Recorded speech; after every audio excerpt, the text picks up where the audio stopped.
I'm a dentist, and my smile is kind of one of my selling points for my patients. And so I was very concerned about having a gap in my front teeth. And the way to solve that is we waited for COVID to come around, where everyone was wearing masks.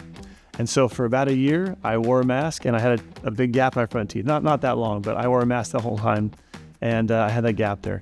But there's two things he said were possible. There's one thing he promised me, and one thing he said, I hope this works out this way. I can't guarantee it, but it does sometimes.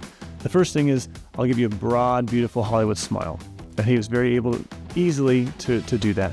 The second thing he said, we talked about, do I snore? How is my airway? Is it constricted a little bit? And it was constricted a little bit, and I do snore. And so one night, as I cranked that palatal expander every so often, one night, it broke open, and I stopped snoring. And from that day forth, I don't snore, unless, of course, I have a cold or something of that nature. And it feels like my airway space is a lot bigger. I can breathe a lot better. I can, run without getting much fatigue. And so that's a big blessing that wasn't promised, but it says a possibility. And for me, it happened to work out very well. So I would always go back and redo that, if not for that one benefit of breathing better.